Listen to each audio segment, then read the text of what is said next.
नमस्कार दोस्तों, अभी IPCC 6 assessment report AR6 climate change 2021 the physical science basis आया है। ये एक ऐसा रिपोर्ट है क्लाइमेट चेंज पर जो एवरी 5 और 6 ईयर पे आता है। अभी तक 5 आ चुके हैं और ये छठा था।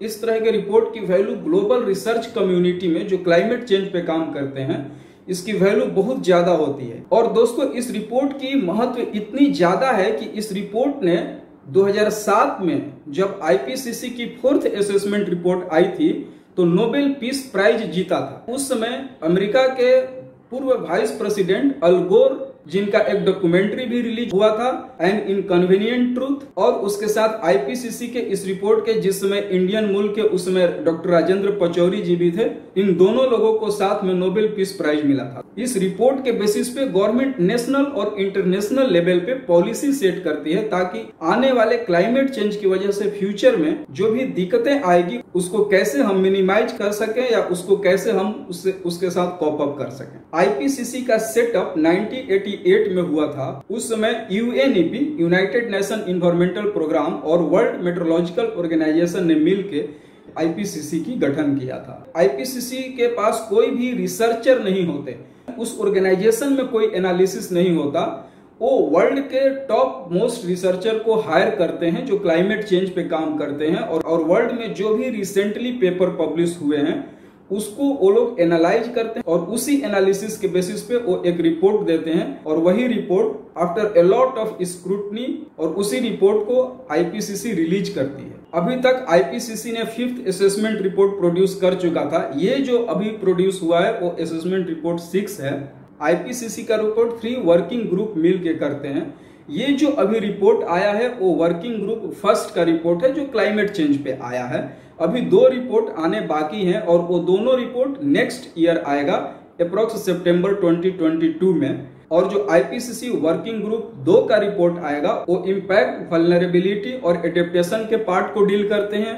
और जो IPCC रिपोर्ट 3rd आएगा जो वर्किंग ग्रुप 3rd देगा, ये चीजें बताई जाएगी कि इस क्लाइमेट क्राइसिस से निपटने के लिए किस तरह का एक्शन लिया जाए।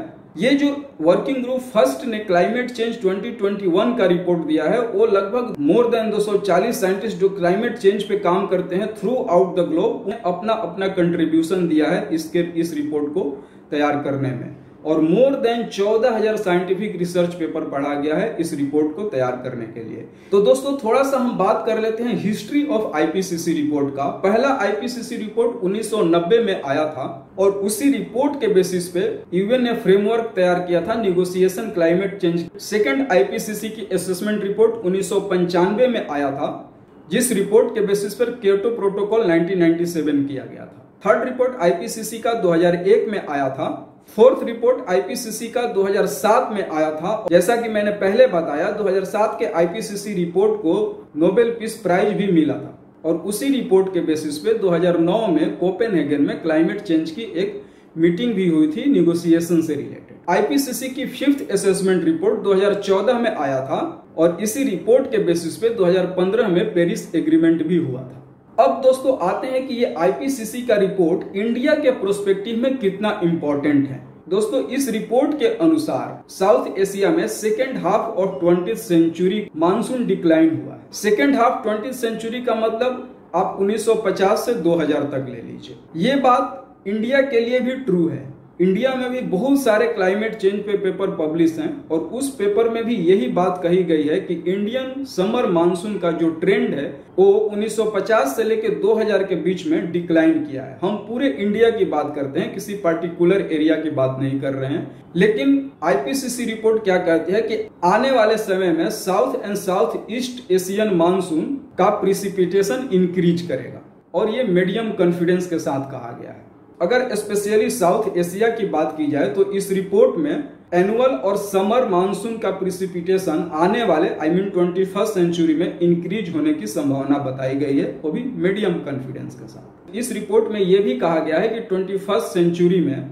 हिंदू काशी हिमालय का जो ग्लेशियर है और आइस है वो मेल्ट होगा, और मेल्ट होने से उसके वॉल्यूम डिक्लाइन होगा। ये हाई कॉन्फिडेंस के साथ कहा गया। और अगर पूरा तिब्बत प्लेटाउ को ले ले और हिमालयन रीजन को ले लें तो उसमें ये कहा गया है कि आने वाले समय में बहुत ज्यादा हैवी बारिश होने की पॉसिबिलिटी है इन 21st सेंचुरी। इस रिपोर्ट में इस चीज पे भी जोर दिया गया है कि इंडियन ओशन आप अरेबियन सी और बे ऑफ बंगाल दोनों साइड का जोड़ लें तो ग्लोबल एवरेज के पॉइंट ऑफ व्यू से ये बहुत ज्यादा तेजी से गर्म हो रहे हैं और ये बात वेरी हाई कॉन्फिडेंस के साथ कही गई है। साउथ ईस्ट एशिया में हीट वेव और ह्यूमिड हीट स्ट्रेस बहुत ज्यादा इंटेंस होने वाला है और इसके साथ ये भी कहा गया है कि 21st सेंचुरी में हीट वेव इंक्रीज करेगा और कोल्ड वेव डिक्रीज करेगा। और अगर सी लेवल राइज की बात करें ग्लोबल एवरेज के कंपैरिजन में हमारा Arabian Sea, Bay of Bengal और जो इंडियन ओशन है इसकी सी लेवल की हाइट ज्यादा होगी।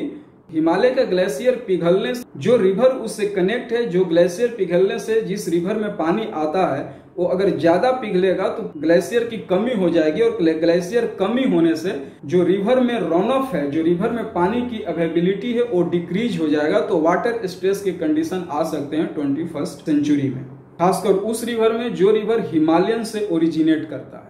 दोस्तों इस रिपोर्ट के अनुसार जो इंडियन का कोस्टल लाइन एरिया है, आप गुजरात से लेकर वेस्ट बंगाल तक देखिए, जो लगभग 7,517 किलोमीटर का है, उसमें जो बिग सिटी है उसमें ज्यादा प्रॉब्लम आ सकता है कमिंग फ्यूचर में, लाइक मुंबई, गोवा, कोलकाता, चेन्नई, जहां पे लगभग 28.6 बिलियन पीपुल स्टे करते हैं। अगर इंडिया के ऊपर एवरेज ट्रेंड देखा जाए तो आने वाले फ्यूचर में रेनफॉल बारिश, प्रिसिपिटेशन इंक्रीज होने वाली है और वो सीवियर भी हो सकती है और इसका इम्पैक्ट साउथ इंडिया में बहुत ज्यादा देखने को मिल सकता है, ऐसा इस रिपोर्ट में कहा गया है। इस रिपोर्ट के अनुसार सी लेवल राइज पूरे वर्ल्ड के अराउंड 2 से 3 मीटर ऊपर उठने वाला है कमिंग 2000 साल में।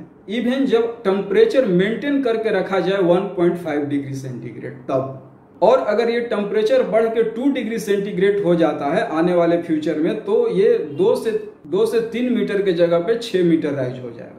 अगर सी लेवल 6 मीटर राइज हो जाएगा तो जितने भी कोस्टल एरिया में बिग सिटी हैं उनको बहुत ज्यादा इनंडेशन का प्रॉब्लम होने वाला है।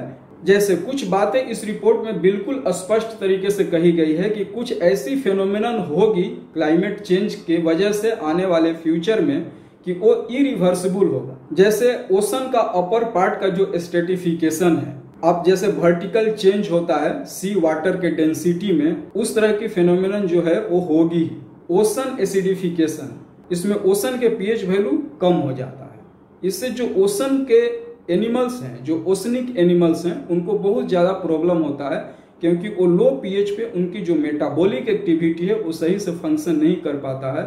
तो इसमें जो मोस्ट ऑफ इरिवर्सिबल फेनोमेनन है वो ओशनिक एक्टिविटी है, ओशनिक फेनोमेनन है। लेकिन दोस्तों इसके अलावा 1-2 चीज हम और भी बताना चाहते हैं कि जो ये क्लाइमेट मॉडल यूज किया जाता है पूरे वर्ल्ड को प्रोजेक्शन करने के लिए, वो बहुत ज्यादा कोर्स रिजोल्यूशन का होता है। 200 किलोमीटर, 150 किलोमीटर, 100 किलोमीटर रिजोल्यूशन का होता है।